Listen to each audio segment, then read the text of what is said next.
I'm a 90s kid.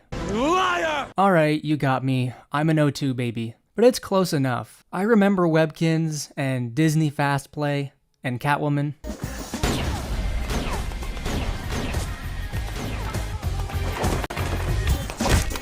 Okay, so maybe this era wasn't perfect, but we had a lot of good snacks. Specifically, I remember grips, which were brought back pretty recently. I would absolutely shove my grandma down the stairs for some chocolate grips right now. But the 90s and 2000s had a lot of choice. There are so many nostalgic snacks, and not all of them were in the mainstream. So, it is bestowed upon me, my God-given duty, to cover every obscure, discontinued millennial snack ever.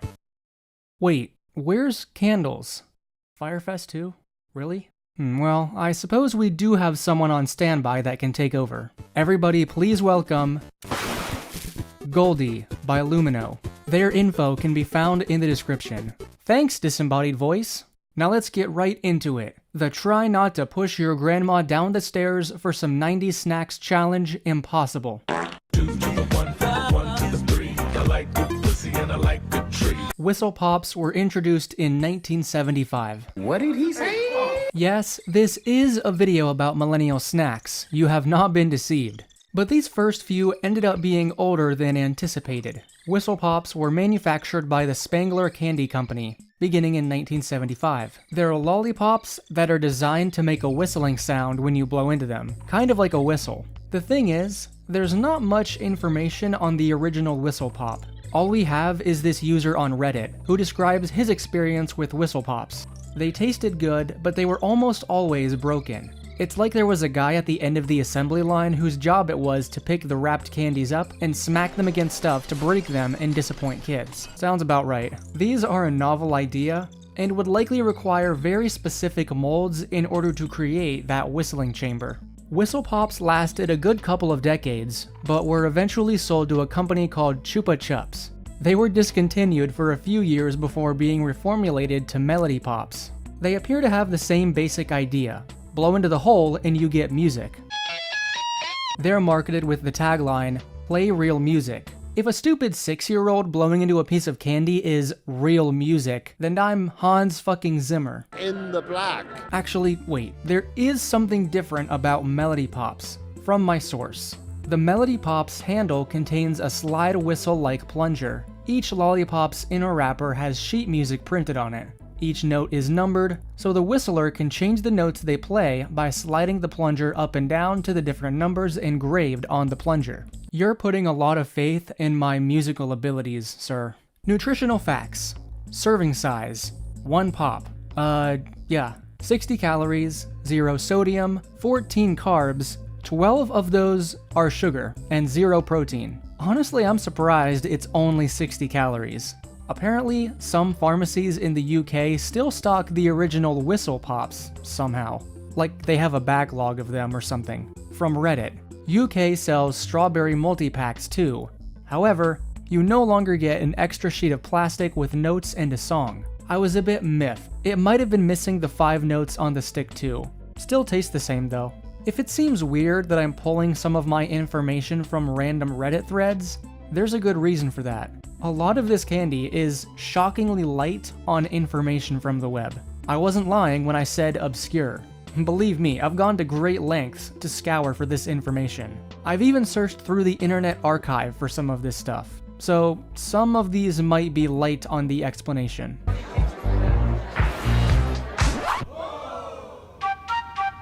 Gregory, do you see that small vent on the floor?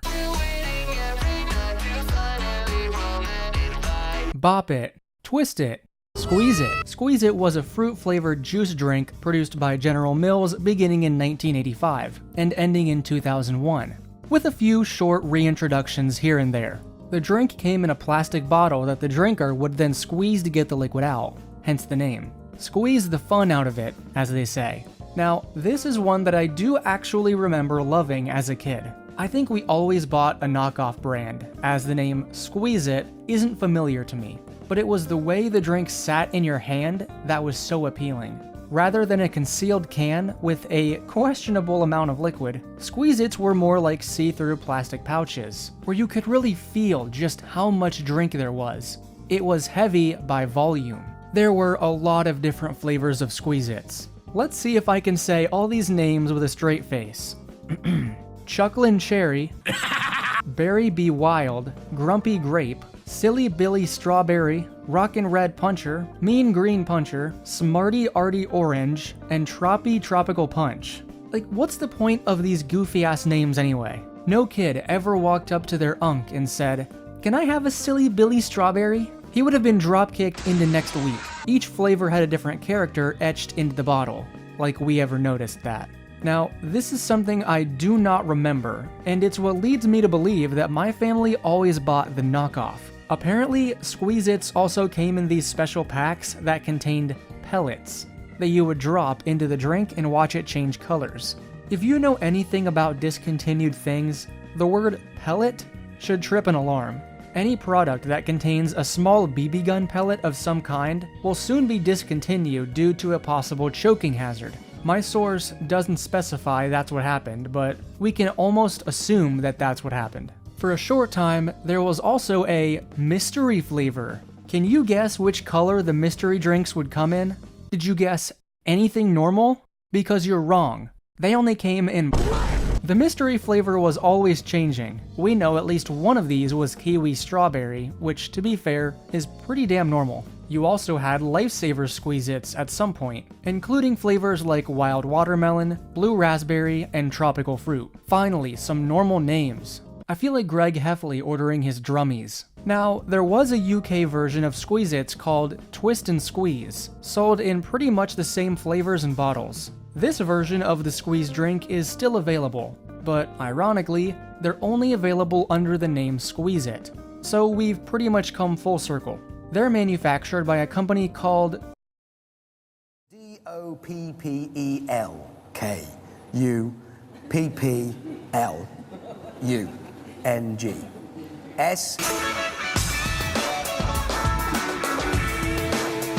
Another contender for the title of "Why is this one in this video?" Information? Nothing. Not even a goddamn commercial, which is extremely disappointing to my OCD. But I'll try. In the 90s, don't even know which year it came out, Hubba Bubba produced a sugar-free gum called Ouch Gum. It was available in the flavors of grape, watermelon, and strawberry. Kudos for having some restraint there. The gimmick here was that each stick of gum was wrapped with paper to make it look like a bandage. These were packaged in little boxes that looked like boxes of Band-Aids. I can only guess that some stupid CEO looked at their numbers and said, "My kid's always reaching for the medicine cabinet to swallow something he shouldn't. Let's give him what he wants." In October of 2009, the gum was redesigned with a new look and flavor, and they added a revolutionary new flavor. Any guesses?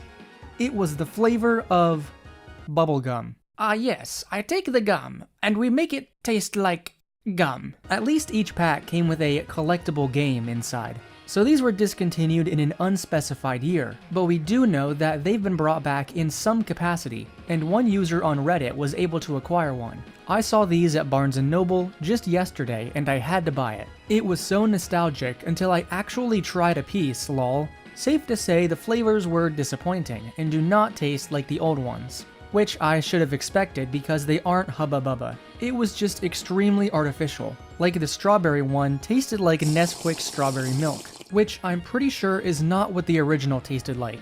But the tin is still really cool and nostalgic, so I guess there's that. I wonder if anyone ever reached into a pack of Ouch Gum, thinking it was actually Band-Aids, and tried to put one on like a Band-Aid. That would be pretty gross.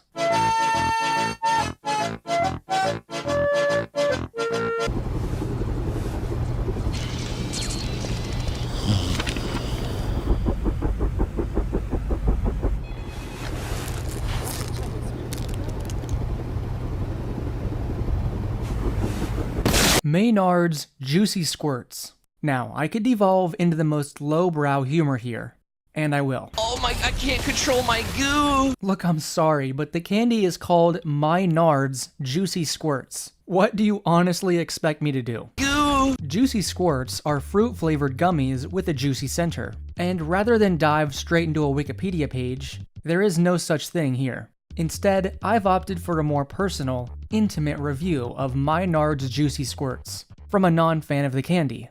When I opened the bag, The gummies had a fresh, tangy smell, with a hint of that concentrated apple juice flavor you always get with real fruit gummies.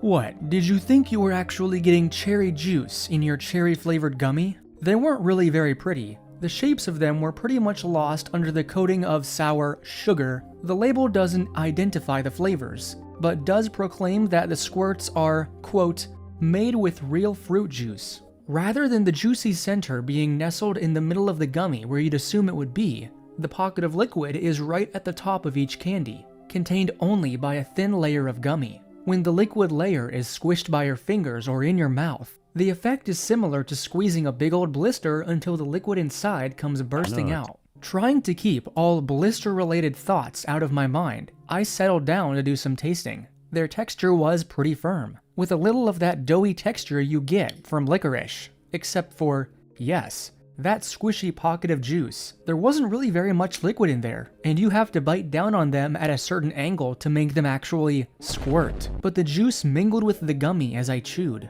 resulting in a sort of interesting, wetter than usual texture. I think we've heard enough from Anton Ego here. They go on to describe the different flavors. You know, red tastes like sour cherry and cough syrup. Red number 2 is raspberry and lemon.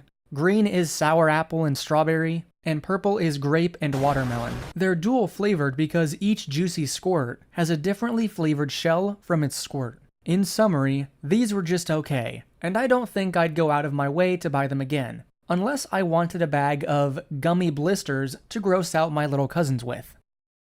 Come. From the screen to the ring to the pen to the king, where's my crown? Lifesavers Holes was probably a pleasant surprise when it came onto the scene in 1990. Selling the little donut hole-shaped lifesavers that were extruded from the main product is just a smart business move. The flavors were fruity to say the least. Island fruits, sunshine fruits, and an outrageously fruity mix. Okay, so I'm not sure what the differences are here. So I am confusion. These candies were sold in plastic fill-top tubes, seen today with mini M&Ms. Mini M&Ms might be my all-time favorite candy because the packaging does influence how you eat the product. I think most people shotgun mini M&Ms, so the same was probably done to Lifesavers Holes. And it seems that this is correct. These were great, totally forgot about them, and if you're a food psychopath, very easy to inhale the entire bottle like drinking a shot.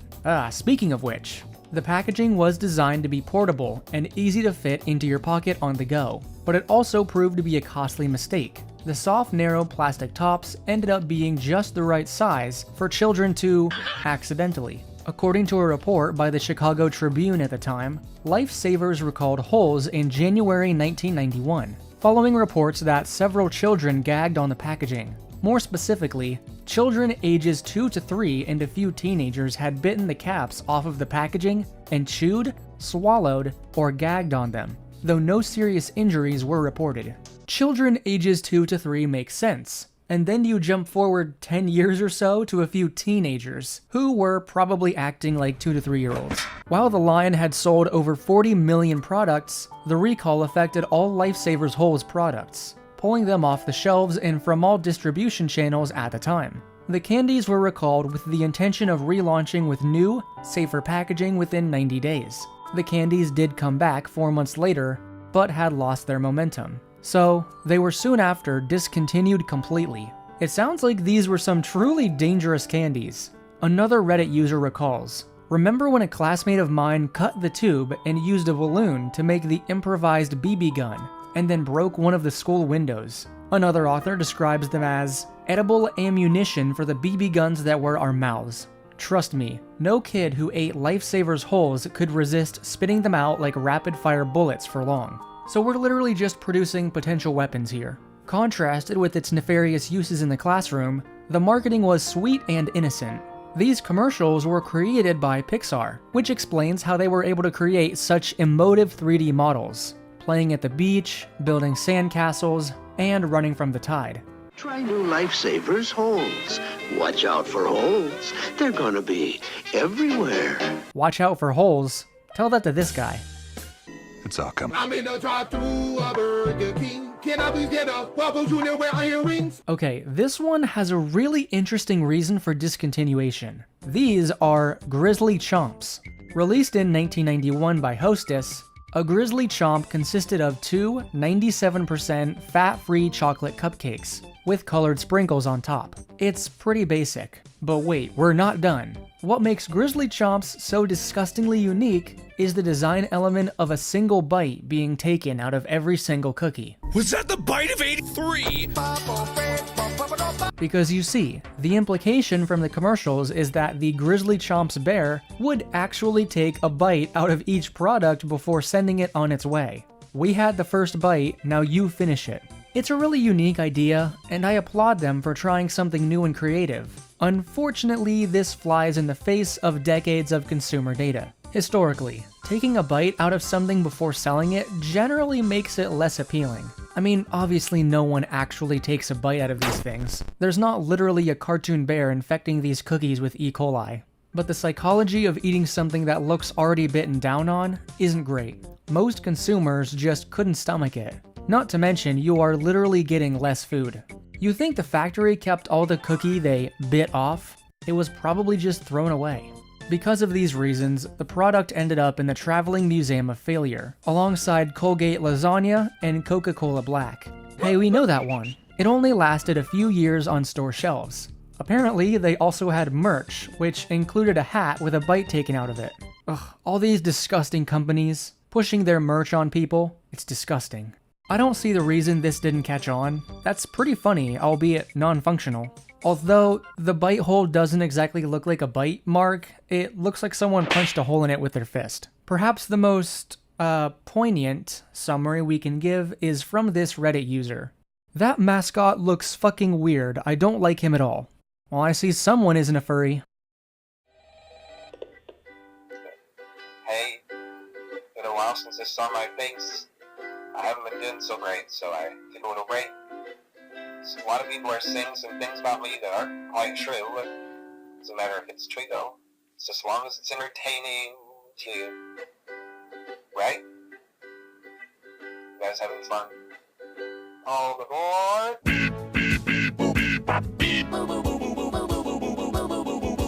In the 90s, the neon color trend was in full swing. Fashion, architecture, and entertainment were all some variation of puke green and slime purple. For better or worse, this color palette also made its way into our food with Pop Qwiz.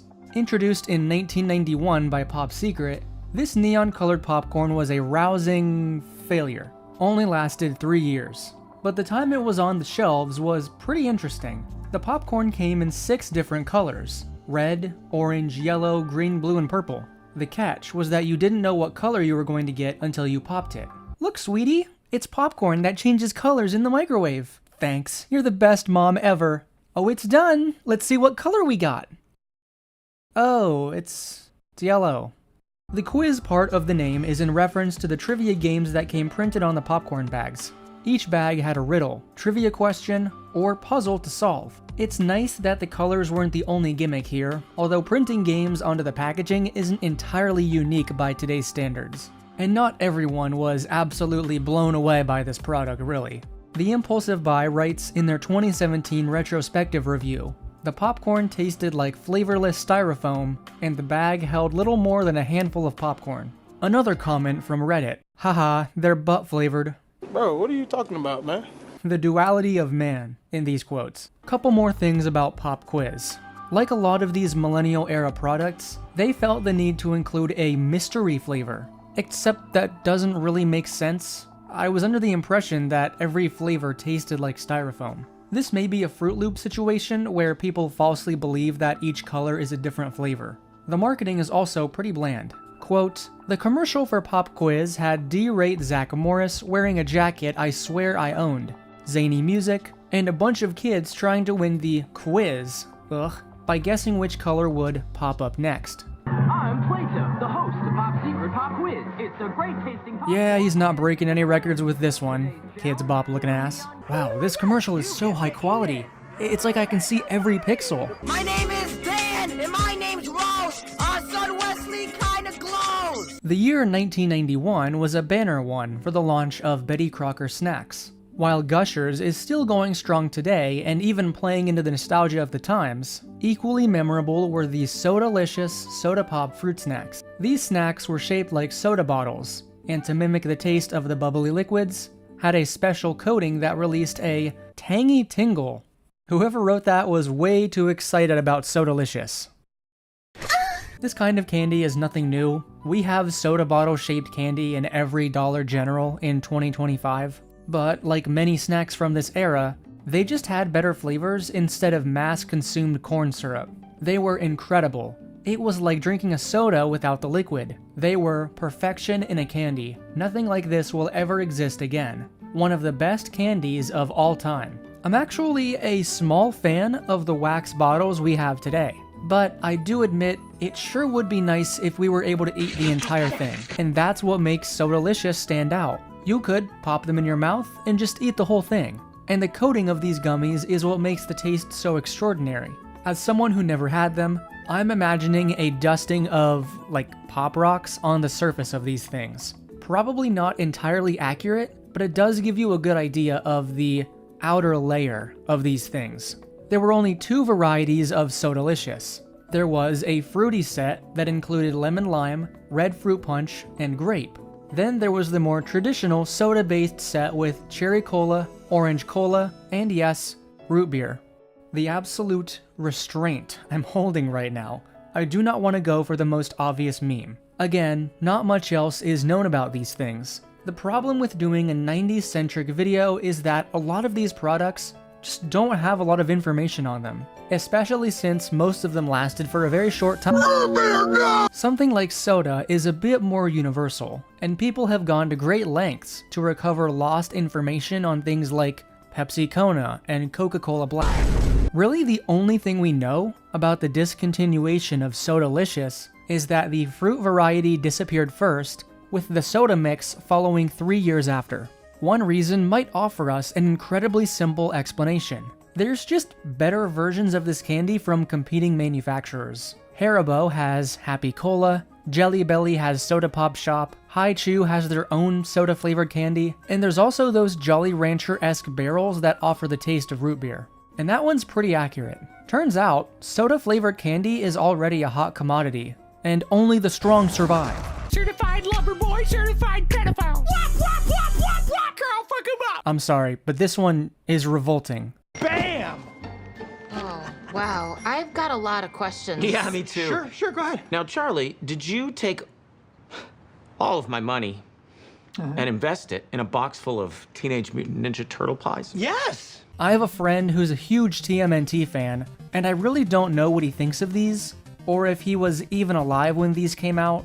Probably not. But these do look absolutely disgusting. This, ladies and gentlemen, is not a fruit pie. This is a pudding pie. Released in 1991, Hostess, known for its zingers and its ding-dongs, decided to get wacky with it. They created the Teenage Mutant Ninja Turtle pudding pies. This was the first licensing deal in the history of the company, and wow, what a start. You know, I'd much rather see a collab with, I don't know, Transformers. Boobies. The actual pies consisted of a green-coated shell, and was stuffed with vanilla pudding. Or, I'm sorry, vanilla pudding power. The packaging featured 4 unique designs, one for each turt. The thing about these pies is that they were only meant to exist for an incredibly limited run, just 20 weeks. So they weren't really discontinued, more so forgotten. But not really, because despite only being available for the length of a Phineas and Ferb summer, everybody wants these back. I'm 41 and I remember these well. Can literally taste them just by seeing the picture. Ate a bunch of these. Wish they'd bring these back. TMNT was my life at the time. Wow, sounds like your life sucks. Not so fast, as it seems the company responsible for the pudding had a bit of a mental breakdown. Please note that we are a nut butter company and not a pudding manufacturer. While we offer a vanilla pudding power cashew butter, it's essential to understand that the texture is not that of conventional pudding. Instead, it resembles whipped frosting, characterized by a creamy, fluffy, and incredibly smooth consistency. The flavor profile of our vanilla pudding power cashew butter is as close to vanilla pudding as we could possibly get, boasting a milky sweet taste of vanilla. That cream, pure vanilla. Some packages came with a TMNT themed sticker inside the wrapper, which is something, I suppose. Others came with a trading card promoting the release of Teenage Mutant Ninja Turtles 2 in 1991. People who purchased the pies could also send in pudding points in exchange for merchandise. According to my source, you could get t-shirts, decoder cards featuring Morse code messages, battle signal clickers, and a turtle shell-shaped belt buckle. Despite the hordes of fans clamoring for vanilla pudding power, it seems that there are no current plans to revive the product. What, you don't want bright green dyes? Are you even American? Someone else is making devil's food cookies besides Snackwell's. Now those ladies will leave me alone. Think they'll be anything like our Snackwells? I hope so. What are you trying to pull? These are nothing like my Snackwell's devil food cookies. Where's my cookie man? There he is! One thing you never would have guessed from the previous contents of this video is the health craze of the 90s and 2000s. Crystal Pepsi, the Atkins diet, consumer interests shifted into the sleek and slim.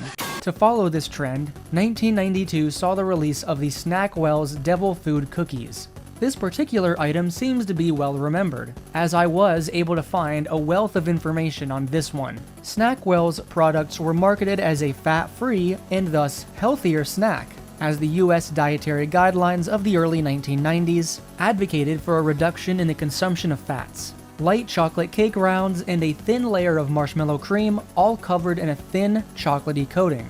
Doesn't sound very healthy, but the box did claim that these cookies had not 1 single gram of fat anywhere inside of them.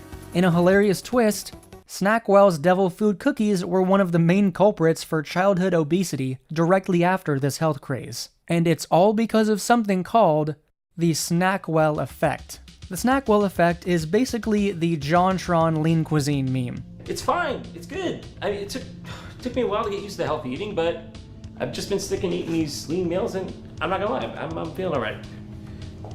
Oh my god, how many of these did you eat?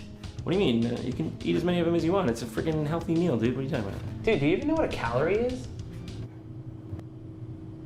You being a hater? No, I'm just trying to make sure you stay on track.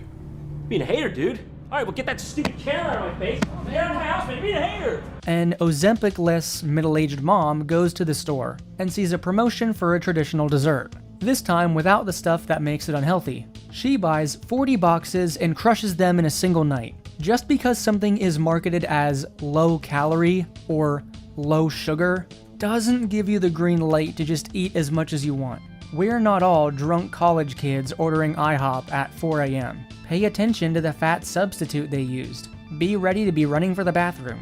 Yeah, apparently the cookies didn't even taste good. The Devil's Food cookie had a consistency of rubber, with an outer shell of approximated chocolate and a dry cake inside. The real devil of it all is that if you were craving something sweet, Snackwell's didn't scratch that itch. Wait, this is my favorite. The cookie cake wasn't bad, exactly, but it was never satisfying. The puck of chocolate cake was oddly airy. The marshmallow was a purely aesthetic line of white, and the chocolate was waxy and sugary, with a firm crunch. It was like eating a chocolate cupcake whose soul had been sucked out. Even with the apparently horrible taste, the Devil Food cookies sold extremely well for the years in which they were on the shelves. Between 1993 and 1996, Snackwell sold around $161 million worth of the product. This is a rare case where, despite the actual taste of the food product, the marketing was so strong that it didn't matter. But as people began to notice the ill effects of eating so many so-called healthy cookies, they quickly waned in popularity. The cookies were produced all the way until 2017, when Nabisco sold the brand to Back to Nature Foods. 2 years later, in 2019, they were re-released. With a company name like Back to Nature Foods, you think they'd double down on the whole fat-free thing, but instead they removed the health aspect entirely. And after years of constant corporate decline, Snackwell's ended all business operations in 2022. This is all pretty well summarized by a modern article written about the Devil Food cookies.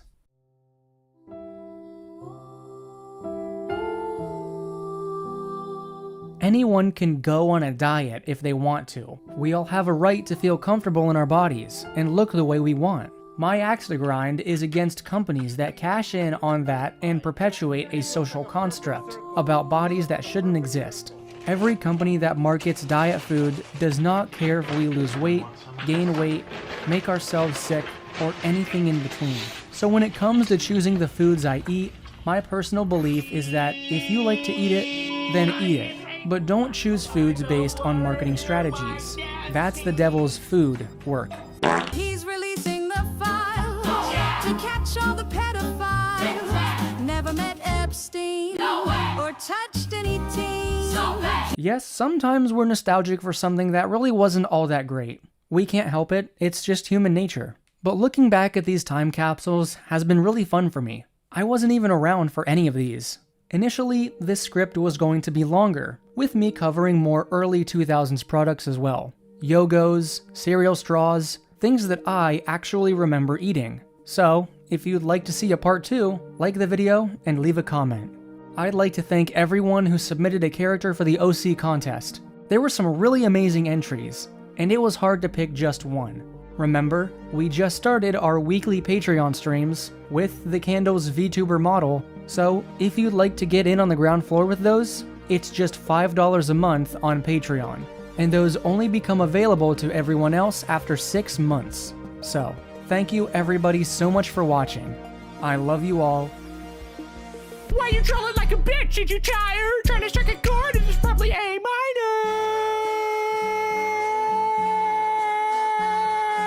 Come.